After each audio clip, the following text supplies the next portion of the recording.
দূর বিস্তীর্ণ জঙ্গলে এক ক্যাঙ্গারু মা তার ছানাকে লাফানো শেখাচ্ছিল। ঠিক ওই সময় একটি বাঘ শিকার করতে এসে গেল। ক্যাঙ্গারু মা ভয়ে অস্থির হয়ে ছানাটিকে থলেতে ঢুকানোর সময়ও পেল না, পালিয়ে গেল। কিন্তু আশ্চর্যের বিষয় হলো, ছানাটি ভয় না পেয়ে বাঘের কাছে গিয়ে দাঁড়ালো। ছানাটি বাঘের গায়ে গা ঘষতে লাগলো। বাঘ বিস্ময়ে তাকিয়ে রইল। সে ধীরে ধীরে বড় থাবা দিয়ে হাত বুলিয়ে দিল। বাঘ ছানাটি নিয়ে ঘুরে বেড়াতো। ক্লান্ত হয়ে পড়লে বাঘের পিঠে ঘুমিয়ে পড়তো ছানাটি। একদিন হঠাৎ সিংহরা ছানাটিকে শিকার করতে তাকে ঘিরে ফেলল।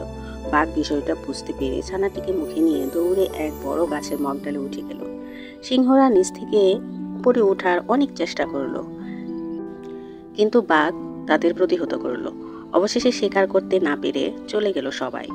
বাঘ ছানাটিকে আদর করে বলল, ভয় নেই, আমি আছি, তোমাকে কেউ ছুতে পারবে না। আর এভাবেই বাঘের ভালোবাসা হয়ে উঠল বড় শক্তি।